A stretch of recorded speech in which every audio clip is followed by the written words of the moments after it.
ہم لعنت بھیجتے ہیں عزا اور حبل پر جو تمہیں اگلے جہان دوزخ کی آگ میں پھینکیں گے۔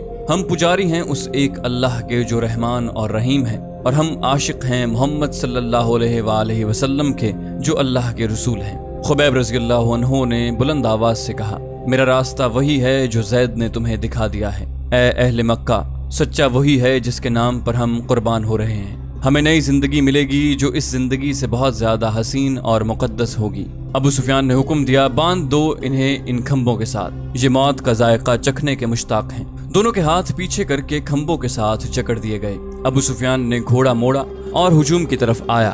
عزا اور حبل کی قسم، ابو سفیان نے بلند آواز سے ہجوم سے کہا، میں نے اپنے قبیلے میں کوئی ایک بھی ایسا نہیں دیکھا جو اپنے سردار پر اس محبت اور ایثار سے جان قربان کرنے کے لیے تیار ہو جس طرح محمد کے پیروکار اس کے نام پر فدا ہوتے ہیں۔ ہند اپنے گھوڑے پر سوار کچھ دور کھڑی تھی۔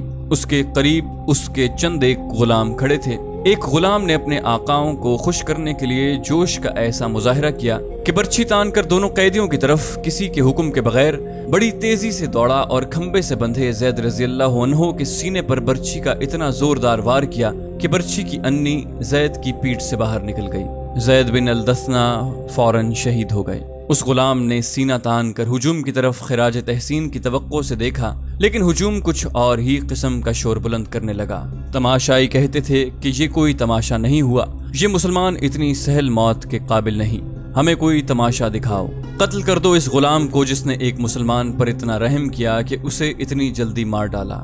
ہند نے دبی آواز میں کہا۔ کئی آدمی تلواریں اور برچھیاں لہراتے اس غلام کی طرف دوڑے، لیکن بہت سے آدمی دوڑ کر ان آدمیوں اور غلام کے درمیان آ گئے۔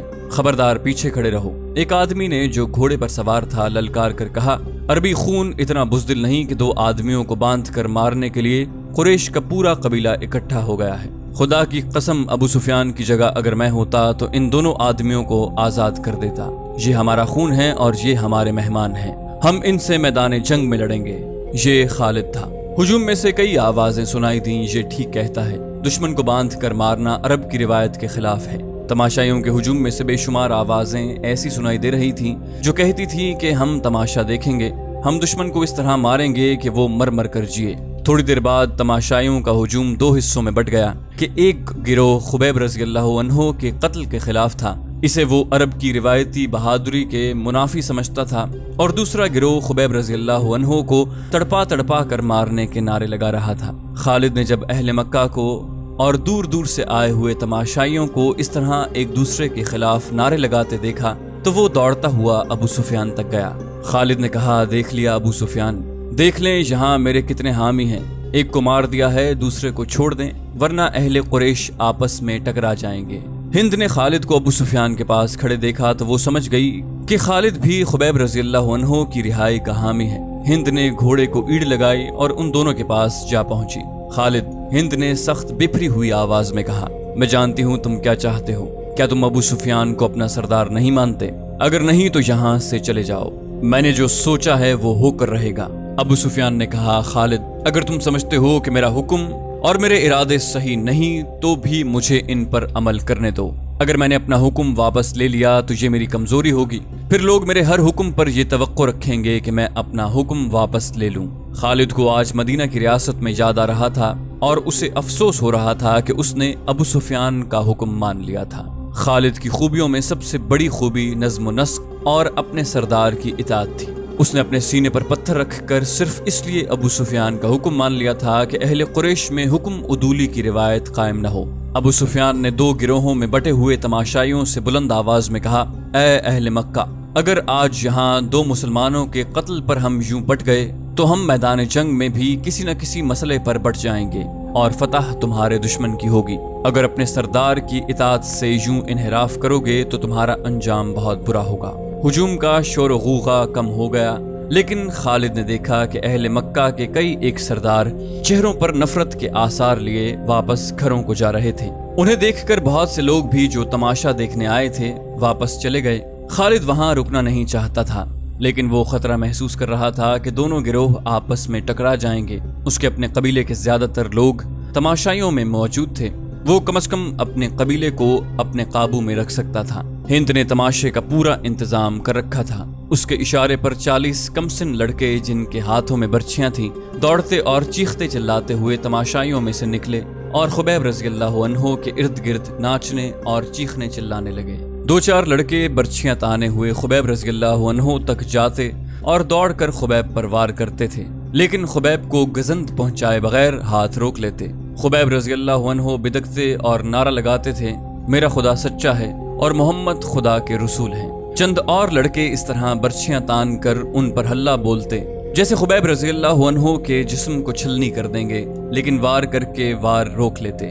خبیب کے بدکنے پر تماشائیوں کا ہجوم داد و تحسین کے نعرے اور قہقہے لگاتا۔ لڑکوں کا یہ کھیل کچھ دیر جاری رہا۔ اس کے بعد لڑکوں نے یہ طریقہ اختیار کیا کہ برچھی کا وار بڑی زور سے کرتے، لیکن خبیب کے جسم پر اتنا سا وار لگتا کہ برچھیوں کی انیاں کھال میں ذرا سی اتر کر پیچھے جاتی۔ بہت دیر تک یہی کھیل چلتا رہا۔ تماشائی داد و تحسین کے نعرے اور خبیب رضی اللہ عنہ اللہ اکبر اور محمد رسول اللہ کے نعرے بلند کرتے رہے۔ خبیب رضی اللہ عنہ کے کپڑے خون سے لال ہو چکے تھے۔ ابو جہل کا بیٹا اکرمہ ہاتھ میں برچھی لیے ان لڑکوں کے پاس جا پہنچا اور انہیں ہدایت جاری کرنے لگا۔ لڑکے اب اپنی برچھیاں خبیب کے جسم میں چبھو رہے تھے۔ وہ گول دائرے میں گھومتے اور ناچتے تھے۔ خبیب رضی اللہ عنہ کے جسم کا کوئی بھی حصہ ایسا نہ رہا جہاں برچھی نہ چبھی ہو اور وہاں سے خون نہ ٹپک رہا ہو۔ ان کے چہرے پر بھی برچھیاں ماری گئیں۔ جب بہت دیر گزر گئی اور لڑکے ناچ ناچ کر اور برچھیاں چبو چبو کر تھک گئے تو اکرمہ نے لڑکوں کو وہاں سے ہٹا لیا۔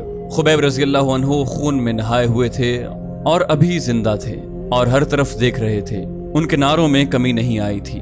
اکرمہ ان کے سامنے کھڑا ہو گیا اور برچھی تان کر خبیب کے سینے میں اتنی زور سے ماری کہ فاصلہ کم ہونے کی وجہ سے برچھی خبیب رضی اللہ عنہ کے جسم کے پار ہو گئی۔ وہ شہید ہو گئے۔ ان کی لاشیں وہیں بندھی رہنے دو۔ ہند کی گرجدار آواز سنائی دی، اب کئی دن ان کی لاشوں کے گلنے سڑنے کا تماشا دیکھتے رہو۔ یہ واقعہ جولائی 625 عیسوی کا تھا جو خالد کو یاد آ رہا تھا۔ اس نے اپنے دل میں درد کی ٹیس محسوس کی۔ خبیب اور زید رضی اللہ عنہ کے قتل نے قریش کے سرداروں میں اختلاف کا بیج بو دیا تھا۔ جس طرح ان دو مسلمانوں نے آخری وقت نماز پڑھی اور اسلام سے نکل آنے پر موت کو ترجیح دی، اس نے قریش کے کئی سرداروں پر گہرا اثر چھوڑا۔ خود خالد نے اگر اسلام کی نہیں تو خبیب اور زید رضی اللہ عنہ کی دل ہی دل میں بہت تعریف کی۔ ابو سفیان اور اس کی بیوی ہند کے خلاف اس کے دل میں ناپسندیدگی پیدا ہو گئی تھی۔ اس نے اپنے آپ سے کہا کہ یہ جنگجوؤں کا شیوا نہیں تھا، یہ جنگجوؤں کو زیب نہیں دیتا۔ ایک روز وہ ان سرداروں کی محفل میں بیٹھا تھا جو رسول خدا صلی اللہ علیہ وسلم کے ان 2 اصحاب کے قتل کے خلاف تھے۔ کیا تم سب جانتے ہو کہ مارے جانے والے یہی 2 نہیں بلکہ 6 مسلمان تھے؟ خالد نے پوچھا۔ ایک نے جواب دیا، ہاں، یہ شارجہ بن مغیث کا کام ہے۔ وہ ان 6 مسلمانوں کو دھوکے سے پھندے میں لایا تھا اور اس کے پیچھے مکہ کے یہودیوں کا دماغ کام کر رہا ہے۔ خالد نے کہا، اور اس میں یوہاوا یہودن نے 2-3 اور یہودی لڑکیوں کو ساتھ ملا کر اپنے حسن کا جادو چلایا ہے۔ یوہاوا جادوگرنی ہے۔ ایک سردار نے کہا، بھائی کو بھائی کے ہاتھوں ذبح کرا سکتی ہے، کیا یہ خطرہ نہیں کہ یہودی ہمیں بھی ایک دوسرے کا دشمن بنا دیں؟ کسی اور سردار نے کہا۔ ایک بوڑھا سردار بولا، نہیں، وہ محمد کے اتنے ہی دشمن ہیں جتنے ہم ہیں۔ یہودیوں کا مفاد اس میں ہے کہ وہ ہمارے اور مسلمانوں کے درمیان دشمنی اتنی پکی اور اتنی شدید کر دیں کہ ہم مسلمانوں کا نام و نشان مٹا دیں۔ ہمیں مسلمانوں پر شک نہیں کرنا چاہیے، ایک سردار نے کہا، بلکہ ضرورت یہ ہے کہ ہم یہودیوں کو مسلمانوں کے خلاف زمین کے نیچے استعمال کریں، لیکن ایسے نہیں جیسے شارجہ نے کیا۔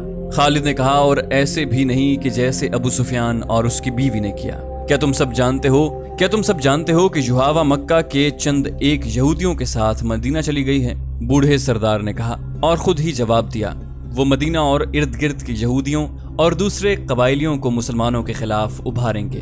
اسلام کے فروغ سے وہ لوگ خود خطرہ محسوس کر رہے ہیں۔ اگر محمد کا عقیدہ پھیلتا چلا گیا تو اور میدان جنگ میں محمد کے پیروکاروں کا جذبہ یہی رہا تو جو ہم دیکھ چکے ہیں تو خدائے یہودا کا سورج غروب ہو جائے گا، لیکن یہودی لڑنے والی قوم نہیں۔ خالد نے کہا، وہ میدان جنگ میں ہمارا ساتھ نہیں دے سکتی، مسلمانوں کے لیے وہ میدان جنگ میں زیادہ مہلک ثابت ہوں گے۔ ایک اور سردار نے کہا، وہ اپنی یوہاوا جیسی دلکش لڑکیوں کے ذریعے مسلمان سرداروں اور سالاروں کو میدان جنگ میں اترنے کے قابل نہیں چھوڑیں گے۔